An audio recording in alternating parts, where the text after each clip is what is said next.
Deputy CM Keshav Prasad Maurya ने राजा आनंद सिंह के चित्र पर माल्यार्पण कर दिया श्रद्धांजलि। नमस्कार, स्वागत है आपका भारत न्यूज 24x7 देश की आवाज में और मैं हूं आपके साथ शालिनी। आइए बढ़ते हैं आज की बड़ी खबर की ओर। प्रेस कॉन्फ्रेंस के दौरान सपा कांग्रेस पर जमकर साधा निशाना। मनकापुर ब्लॉक में पार्टी कार्यकर्ताओं के साथ किया मीटिंग।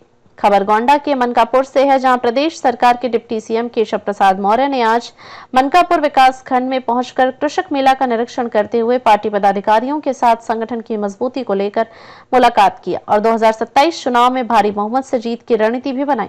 उसके बाद केंद्रीय राज्य मंत्री कीर्तिवर्धन सिंह के घर जाकर उनके पिता पूर्व कृषि मंत्री स्वर्गीय आनंद सिंह के स्वर्गवास होने के उपरांत उनके चित्र पर पुष्प अर्पित कर श्रद्धांजलि दिया।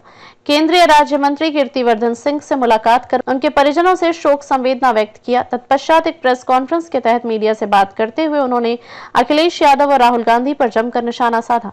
अखिलेश यादव पर निशाना साधते हुए कहा कि अखिलेश यादव को उनसे डर लगा रहता है कि ओबीसी के नाम पर उत्तर प्रदेश की 25 करोड़ जनता का सेवक हो। उप मुख्यमंत्री के रूप में लगातार 9 वर्षों से उनकी सेवा कर रहा है। वह पीडीए की बात तो करते हैं, लेकिन पिछड़े वर्ग का नेता उनको बर्दाश्त नहीं होता है।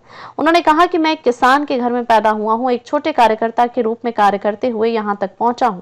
उन्होंने कहा कि अखिलेश यादव अहंकारी स्वभाव के हैं, उनकी पीडीए वाली हवा निकल चुकी है, 2027 में सफाई जाने की तैयारी कर रहे हैं। उन्होंने कांग्रेस और राहुल गांधी पर निशाना साधते हुए कहा कि राहुल गांधी को सत्ता का वियोग बर्दाश्त नहीं हो रहा है। किसी भी मामले में ऐसी बातें वह बोल देते हैं जो नेता प्रतिपक्ष के रूप में उनको नहीं बोलना चाहिए। यह लोग विरासत के बल पर सियासत कर रहे हैं। लोकतंत्र में संघर्ष के आधार पर सियासत और विरासत होगी, तभी सफलता मिलेगी। झूठ के आधार पर वह 99 रुपए तक पहुंच गए, लेकिन आने वाले समय में वह अर्धशतक लगाने के लिए भी तरसेंगे। उप मुख्यमंत्री केशव प्रसाद मौर्य ने कांवड़ यात्रा पर सियासत को लेकर बोलते हुए कहा कि कांवड़ यात्रा को लेकर कोई विवाद नहीं है।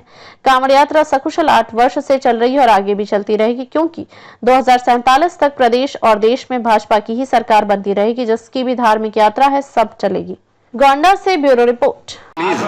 श्रद्धांजलि व्यक्त करने उत्तर प्रदेश सरकार के पूर्व मंत्री और हमारे जो भारत सरकार के विदेश राज्य मंत्री हैं, उनके पिताजी का निधन हुआ, उसके लिए आए हैं और आएंगे आपके बीच में। विकास की सौगात लेकर के भी आएंगे और विकास की गंगा बहाएंगे। और मुझे मालूम है 2017 के पहले का आप गोंडा याद करिए, तब आपको ध्यान में आएगा, क्योंकि उसको तो आप भूल जाते हो।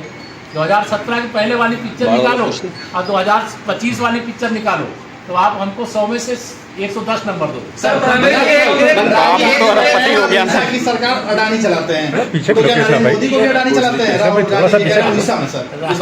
राहुल गांधी जी को सत्ता वियोग इतना है, उनको एक रोग लगा हुआ है। कोई भी मामले में ऐसी बातें वह बोल देते हैं जिस बात को नेता प्रतिपक्ष के रूप में उन्हें बोलना नहीं चाहिए, लेकिन ये सब विरासत की सियासत करते हैं। इसलिए इनकी सब ये स्थिति है। जब लोकतंत्र में संघर्ष के आधार पर सियासत होगी, राजनीति होगी और सफलता मिलेगी।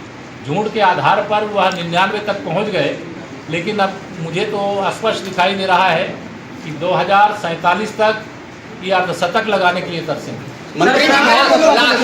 खबरों में अब तक के लिए बस इतना ही। फिर होगी आपसे मुलाकात, तब तक के लिए नमस्कार और देखते रहिए भारत न्यूज 24x7 देश की आवाज।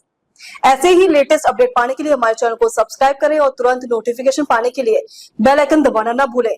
यदि आप हमें फेसबुक या इंस्टा के माध्यम से देख रहे हैं तो हमारे पेज को फॉलो जरूर करें। धन्यवाद।